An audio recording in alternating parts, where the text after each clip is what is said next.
Good afternoon.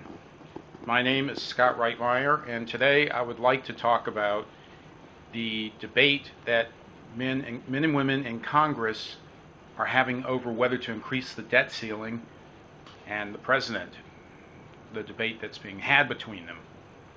First of all, some of you have stated that the president has a right to increase the debt ceiling if he thinks it's necessary for our economy.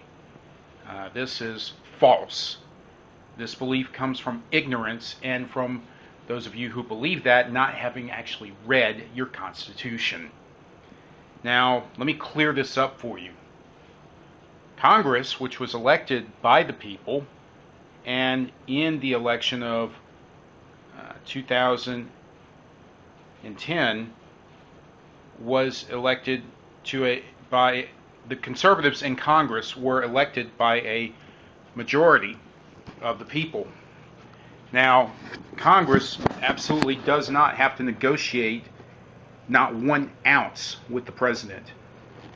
All bills of spending must originate in the House, and there is absolutely no reason for the House to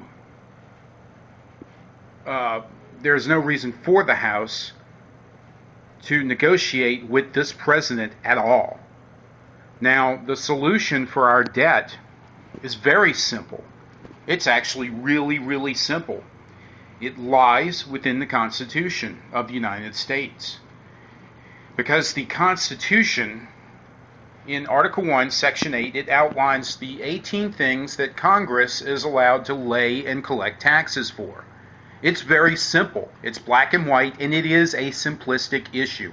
I know that some of you on the left would like to believe that it's complicated and, times have changed. No, they haven't. And to alter the Constitution, the forefathers that wrote it left an amendment process. The amendment process is either a bill must pass by a 2/3 supermajority in both the House and the Senate, and then the bill must be ratified by 3/4 of the states, granting the government permission to impose legislation upon the states. That way bills are passed if they're righteous and the people want them. Or B, and this method has never been done before, an Article 5 Constitutional Convention must be called. Other than that, legislation cannot be passed without amending the Constitution. Some of you don't agree with this, and the reason why you don't agree is because you're too stupid to have this conversation. You haven't sat and read your Constitution. Now, the reason why I say it's simple, I will outline it. There are roughly 18 things that the government is allowed to lay and collect taxes for. They are outlined in Article 1, Section 8 of the United States Constitution. They involve roughly supporting a navy, funding a navy, printing currency, posting roads and post offices, engaging in foreign relations and declaring war, and punishing piracies on the high seas.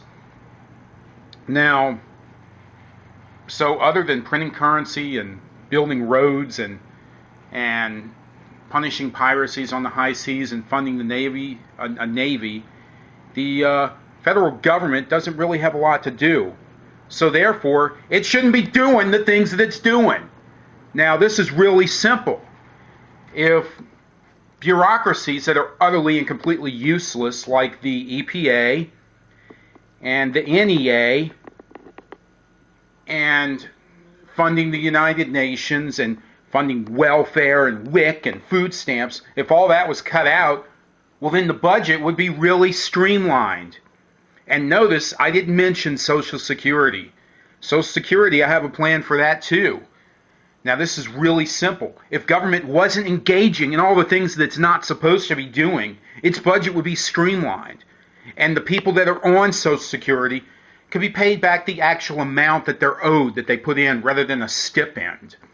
And then people that haven't invested in it that long could either be paid back what they invested in it, or they could get the money back through tax breaks until they're paid back. And then the program should be eliminated because it's not in the Constitution. People should be responsible for their own retirement. If they're too stupid to build a retirement fund, then that's not my fault, nor is it anyone else's fault. Now, some of you will say, how can you be so mean and heartless? What about the poor people? First of all, some of you who are conservatives like me, you need to toughen up. You need to realize that when someone makes that argument, just because a person exists that is capable of working but chooses not to work because there are politicians who want to loot and plunder on their behalf in exchange for their vote, that doesn't mean that we are responsible to fund them. Now, it's a good thing to donate to charity and to be philanthropic and altruistic, but that should not be at the tip of a gun.